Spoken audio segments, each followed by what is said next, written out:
Baik, sebelum kami memulai drama sejarah pada pagi hari ini, sebelum itu saya ingin menyapa salam pada Bu Astrina sebagai penilai drama sejarah kami pada pagi hari ini. Untuk Ibu, apa kabar Ibu? Sehat dan semangat hari ini. Syukurlah. Kalau gitu semoga saya doakan bagi semua yang ada di sini dan Bu Astrina agar sehat selalu dan drama sejarah ini dapat berjalan dengan lancar. Tidak lama, agar tidak menunggu lama, marilah kita mulai drama untuk hari ini. Tanpa berlama-lama lagi, kami persembahkan indah drama bersejarah dari kelas 11 B5 yang berjudul Lebih Baik Mati Berkalang Tanah Daripada Hidup Dijajah.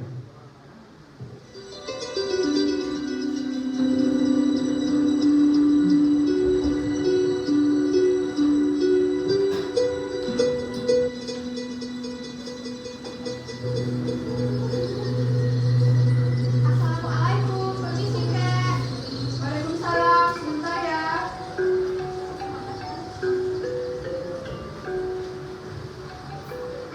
Kalian udah Dina sama Alia ya? Ayo masuk, kakek ada di dalam. Ya. Halo Kek, selamat siang.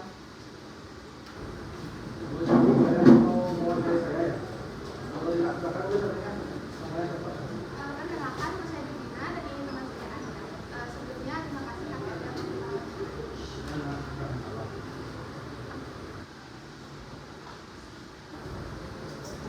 Kameranya saya siap ya Kek. Langsung mulai namanya ya. 1, 2, 3. Halo teman-teman semuanya, jadi pada kesempatan kali ini kita sudah bersama narasumber kita yang akan kita wawancarai mengenai Robusta. Sebelumnya, Baik, perkenalkan saya Subarjo. Saya adalah veteran yang menjadi saksi saat perang penjajah Indonesia. nah Kek, kita mau nanya nih, gimana sih awal mula Jepang di Indonesia sampai dengan terbentuknya Robusta yang kakek tahu? Sebenarnya kalau mau saya ceritakan itu sulit sekali, itu sangat berat di negara kita. Tapi kenapa lebih kayak saya akan katakan. Jadi begini ceritanya.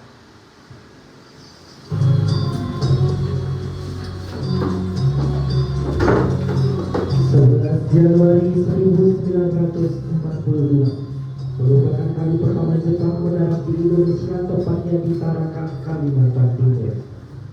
Jepang yang kala itu sedang terlibat dalam Perang Dunia Kedua datang ke Indonesia dengan tujuan awal untuk mendapatkan cadangan logistik dan bahan industri perang.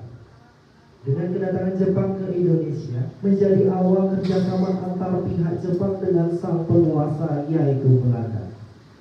Namun, tidak lama setelah kedatangan Jepang ke Indonesia, pihak Jepang merasa terkhianati karena Belanda lebih memihak kepada sekutu setelah berbagai bantuan yang mereka berikan.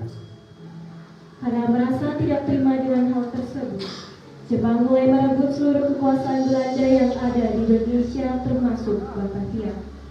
Setelah Jepang merasa posisi Belanda semakin terdesak, ia meminta mengadakan pertemuan dengan pihak Belanda pada tanggal 8 Maret 1942. Disitulah peran Subarjo tiba sebagai orang yang sangat disenangi oleh Gubernur Jenderal Jepang karena sifat penurutnya sejak pertama kali mereka mendarat di Indonesia.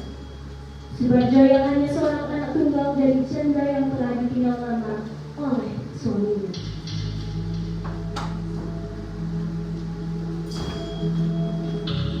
Hei kalian, manusia berkulit putih. Setelah seluruh bantuan yang telah lakukan kepada kalian, dan kalian lebih memilih memihak pada sekutu dan jadi musuhku. Seluruh wilayah jajahan Indonesia sudah kami kuasai. Sekarang apakah kalian ingin menyerah atau kalian akan tumpahan darah lagi? Baiklah, kalian akan menyerah. Tapi dengan satu syarat. Kau harus namanya lokal dan Jepang Belanda. Dengan timbal baliknya, kamu serahkan tanah Indonesia ini kepada kalian. Baiklah, cepat datang surat itu.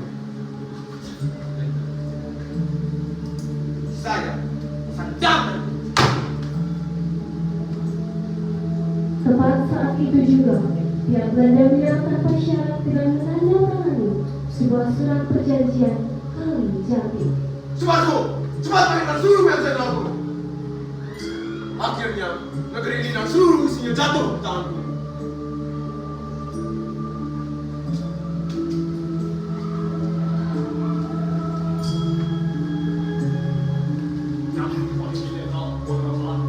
Kabar baik telah saya dapatkan. Sekarang kalian semua cepat keluarkan seluruh propaganda untuk membuktikan bahwa kita adalah saudara-saudara dan janji kita untuk membebaskan Asia dari penjajahan bangsa Barat.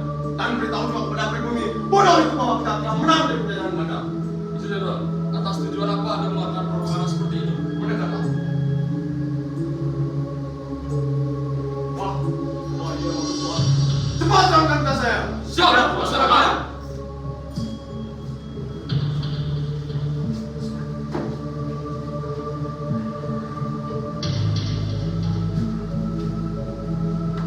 Cepat tuh, karena kau benar saya berada di sini. Kau tidak boleh mencegah percakapan dari kepada siapapun. Kalau tidak, ibumu dan mas saya bersilakan terancam. Cepat pergi mereka.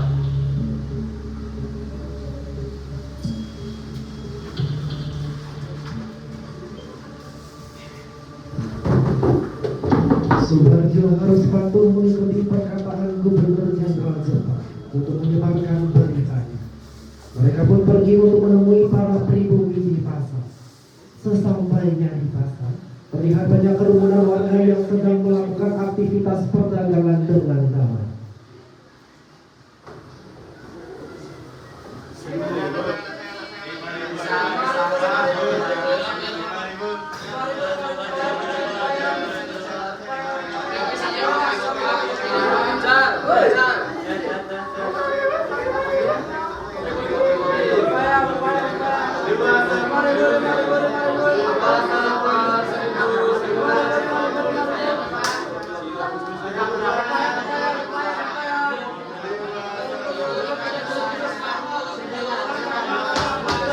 Semuanya diam!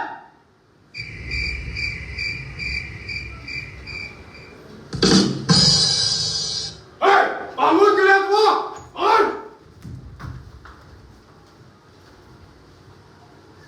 Nah, bagus. Wahai pribumi, kami, bangsa Jepang adalah saudara tua kalian. Ih, mana mungkin kan saudara kami? Kalian sipit, sedangkan kami bermata besar. Ya! Duh, muncrat liurmu. Baik, para warga sekalian, hari ini kami akan memberikan informasi yang sangat bahagia bagi kalian semua. Bahwasanya kami telah membebaskan kalian dari bangsa Mungkin. Silakan kalian. Segala situasi ini membuat Subarjo hanya dapat mengangguk sedih. Karena dia tahu di balik kabar baik yang diberikan adalah tabiat dari sekutu Jepang yang busuk. Namun, disambut oleh para mayor, para warga dengan sorakan gembira. Akhirnya Tuhanku, terima kasih.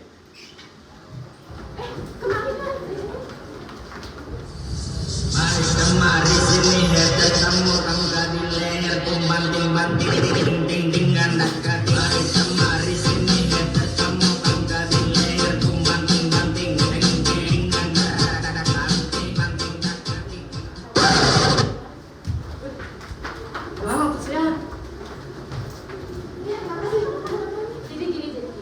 Kalian pernah dengar kan kalau Haji Joyoboyo pernah mengatakan kalau akan datang bangsa kuping kuning untuk menyelamatkan Indonesia dari bangsa kuping putih. Emang ada manusia berkulit putih?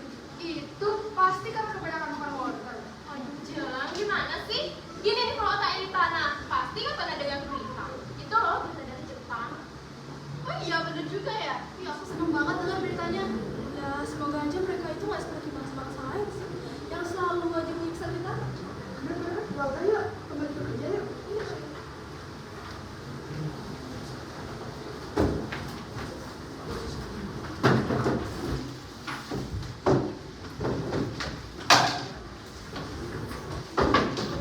Beberapa bulan berlalu, kedudukan Jepang di Indonesia mulai terancam karena kekalahan Jepang melawan sekutu untuk yang pertama kali.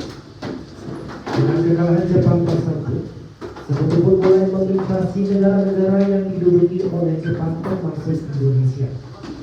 Karena merasa terdesak, Jepang mengubah seluruh strategi perangnya dari menyerang menjadi bertahan dengan masyarakat Indonesia sebagai garda terdepan.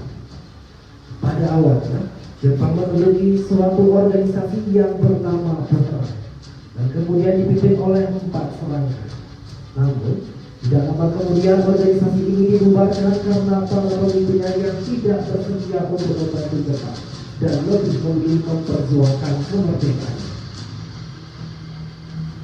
Yang jelas sampai di situ, Jepang kemudian berusaha membentuk organisasi baru dengan berbagai titik muslihatnya agar dapat dimanfaatkan, seperti keboyan, seniman, peta, dan lain sebagainya. Jahat ini yang tidak masuk dalam organisasi tersebut dibuatkan sebuah organisasi yang bernama Robusa. Robusa merupakan nama untuk masyarakat yang melakukan pekerjaan kasar dari pihak Jepang. Dan di balik pelaksanaan program Robusa ini ada tokoh besar Indonesia yang berada di belakangnya, yaitu Soekarno, sebagai orang yang mengkampanyekan dan menulis pengesahan organisasi ini.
Wahai rakyatku sekalian, kami ingin mengumumkan sedikit informasi tentang organisasi yang telah kami bentuk untuk kemajuan dan perubahan baru di Indonesia ini.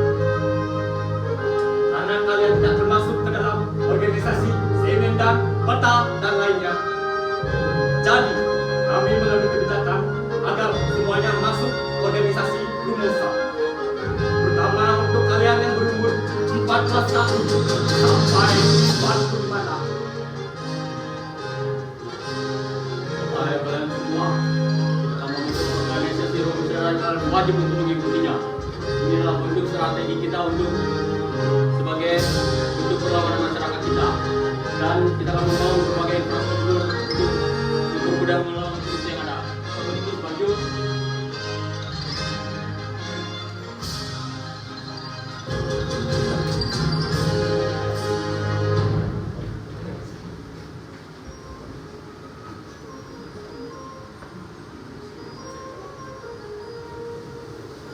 Subarjo yang mengetahui sisi gelap pengumuman meninggalkan kerumunan bersama rasa bersalahnya dengan diam-diam. Sang ibu yang khawatir melihat anaknya pergi dengan kepala tertunduk menyusui anaknya pulang.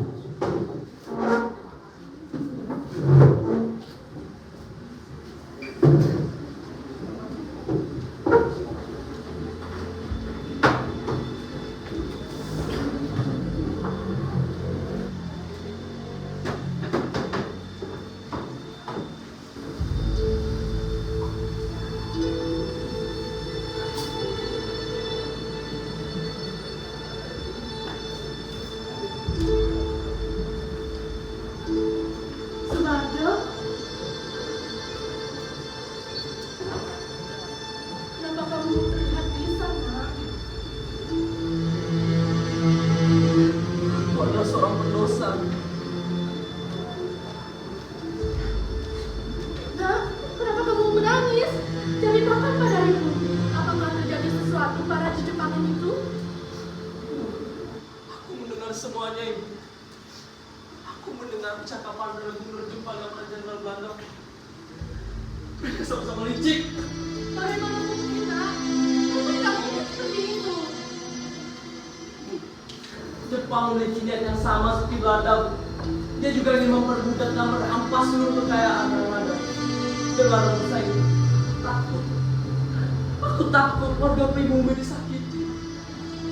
Selama ini bungkam karena aku diancam dan takut mengadu pada pimpinan Soekarno dan yang lain. Akan semakin berbahaya. Bisa saja Jepang akan membunuh dan membunuh seluruh masyarakat pribumi. Bagaimana mungkin? Orang Jepang itu adalah orang-orang yang telah membebaskan kita, yang telah memerdekakan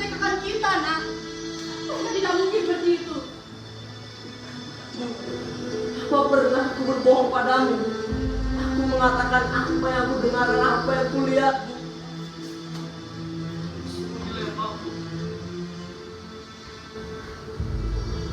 Nah, ibu percaya pada omonganmu. Tapi ada baiknya jika kita mendoakan hal-hal baik saja ya. Semoga perpisahan itu tidak akan pernah terjadi. Walaupun kamu berada di pihak sekutu, ibu akan selalu sayang padamu. Nak.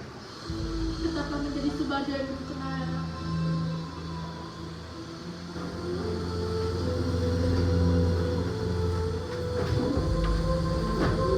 Pada minggu pertama para rombongan mulai bekerja.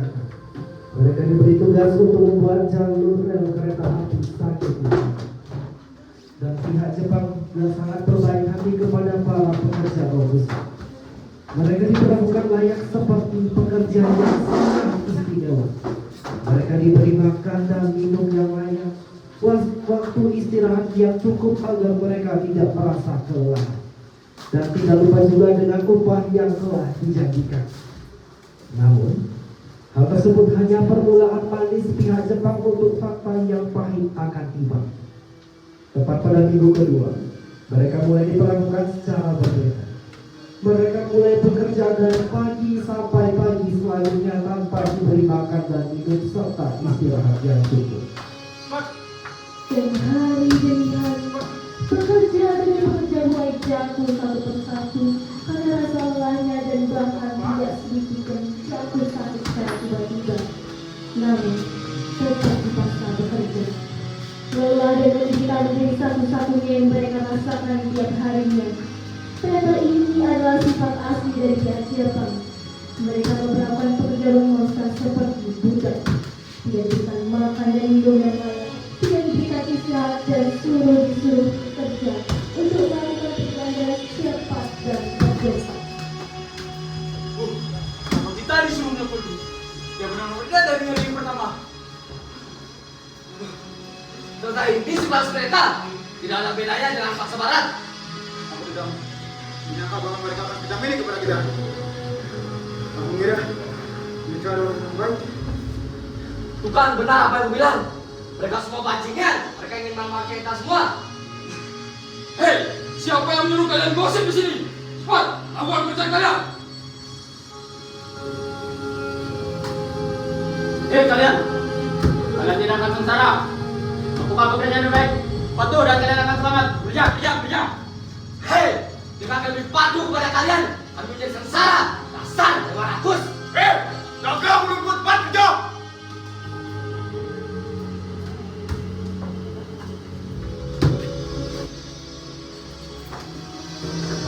Semua pribumi pun berdiam dan kembali melakukan pekerjaannya agar para pasukan Jepang tidak mengamuk. Para pribumi ketakutan dan mulai tersadar untuk tidak lagi mempercayai omongan para suku yang penuh manis. Tidak lain juga bagi ibu Subarjo yang mulai merasa ketakutan dan khawatir terhadap situasi anaknya. Dengan hatinya dipenuhi rasa khawatir, sang ibu kemudian minta pergi dari pengamanan Jepang dan berlari sekencang-kencangnya untuk menemui Subarjo yang sedang beristirahat di rumah.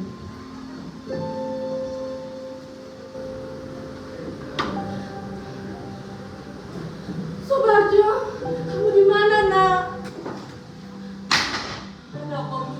Kenapa ibu sangat tidak gelisah? Sekarang dan sekali denganku, Nak. Aku tidak mau kamu kenapa-napa. Bu, kenapa bu? Jangan menangis. Siapa yang menyakitimu ibu? Ibu sudah melihat kelakuan Jepang terhadap kita, Nak. Mereka memperlakukan kita seperti budak. Apa ibu baik-baik saja kan? Ibu tidak ada terluka kan? Bu, jawab aku. Ibu tidak kenapa, Nak. Ibu cuma bisa memohon padamu untuk kamu pergi dari rumah ini sekarang juga. Dan jangan pernah terlihat di rumah ini lagi. Ibu tidak mau kamu disiksa seperti ini, Bunda. Kamu sebentar lagi 14 tahun. Mereka akan segera melakukan dan mengambilmu.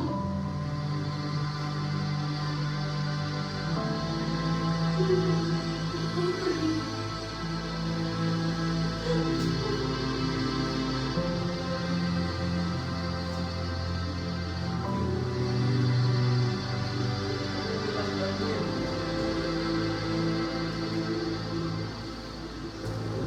Tidak, kamu harus pergi. Dan ibu saja yang menghadapi mereka di sini. Sampai ibu sadari, jangan lebih baik-baik dengan aku. Selamat ulang tahun Subarjo.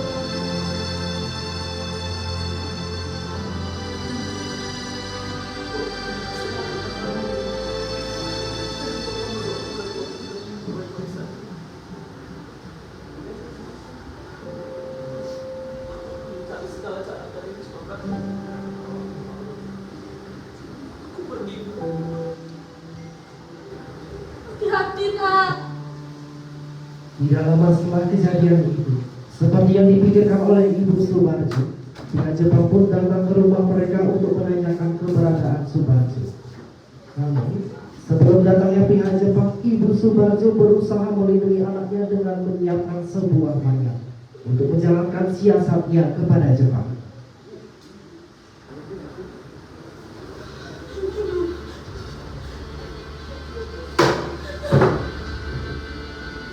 Aku tidak boleh seperti ini. Menghidupi Subarjo.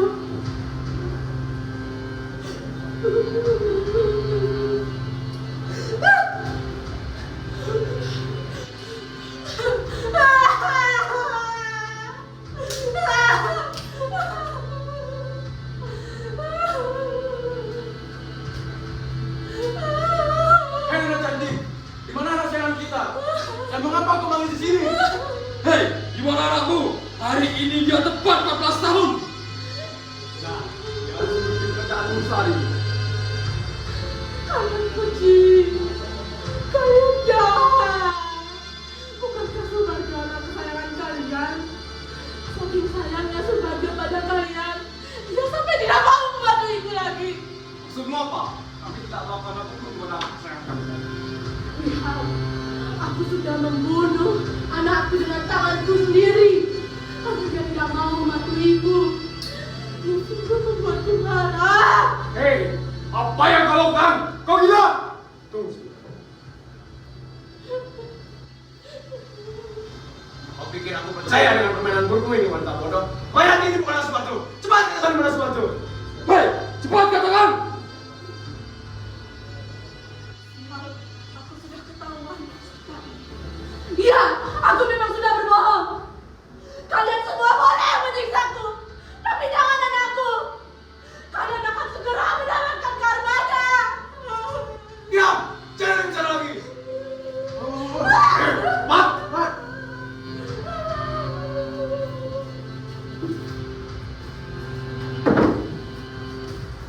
Kejadian ini kali itu menjadi puncak kebesaran Subarjo. Ibu Subarjo beserta bimbing lainnya semakin mengalami periksaan dan penderitaan yang sangat mengenaskan, layaknya sampah tak berguna. Jumlah korban jiwa pun bertambah. Para pekerja mulai kehilangan nyawanya satu per satu.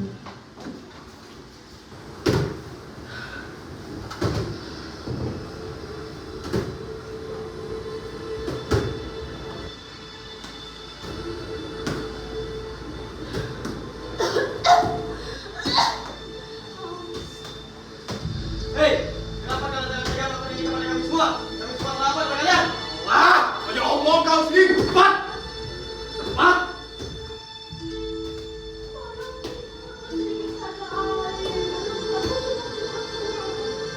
Air, tuh, saya lakukan banyak.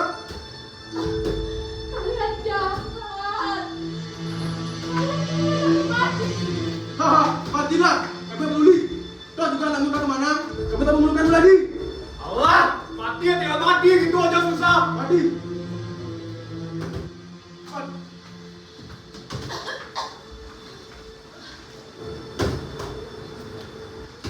Di mana pimpinan Soekarno? Kenapa dia tidak ada di sini menyelamatkan kita semua? Aku kecewa dengan pimpinan. Ia membiarkan kita diperbudak oleh manusia tidak berarti seperti mereka semua. Ah, pimpinan Soekarno sama saja seperti mereka. Jangan berkata seperti itu. Saja, pimpinan Soekarno sudah berhasil terhasut oleh teman-teman manis dari manusia kejam itu.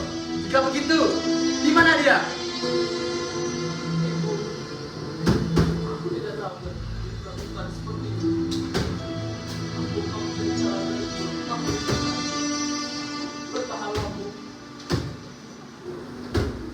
Subarjo yang menatap ibunya disiksa dari kejauhan membuat rasanya bersalahnya semakin bertambah dan hatinya hancur. Di sana ia sudah tidak tahan lagi dengan perlakuan Jepang, sehingga dengan segala keberanian dan rasa murkanya ia pergi menceritakan semua yang telah terjadi selama ini kepada Soekarno. Dengan hati-hati ia berhasil kabur dari persembunyiannya dan pergi menemui Soekarno.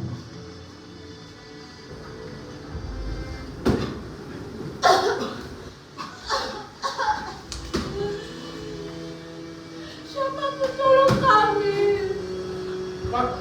Hei, kenapa mulutmu tidak bisa diam, Pak? Cepat, lakukan saja pekerjaanmu. Tak pernah menjengkelkan kamu. Kenapa kalian? Aku hanya minum sedikit air. Subarjo, maafin ibu nak.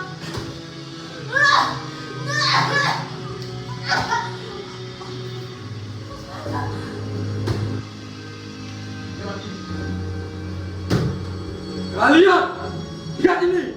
Ini yang akan terjadi pada kalian jika kalian tidak menaati kami. Cepat, lakukan pekerjaan kalian. Cepat kerjakan.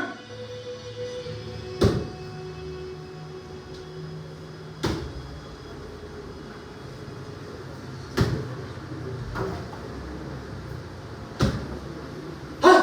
Apa semua ini?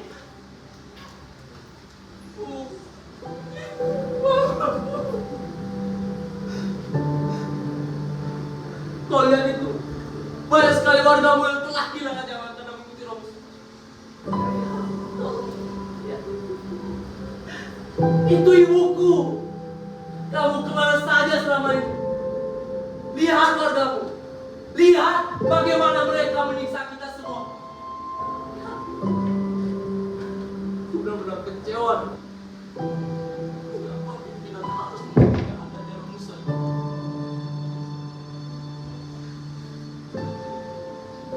Nah, maafkan aku. Aku benar-benar menyesal.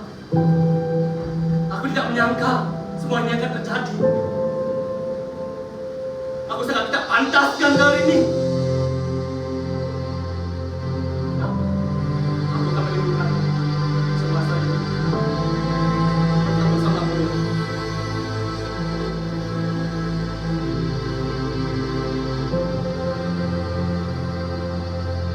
Aku akan memberikan keadilan pada kalian semuanya. Aku juga akan memperjuangkan sebuah kemerdekaan agar kalian semuanya tidak diperkokokan seperti budak oleh para penjajah ini. Aku mohon bantuan kalian semuanya untuk memberatkan tekad untuk melawan para penjajah ini.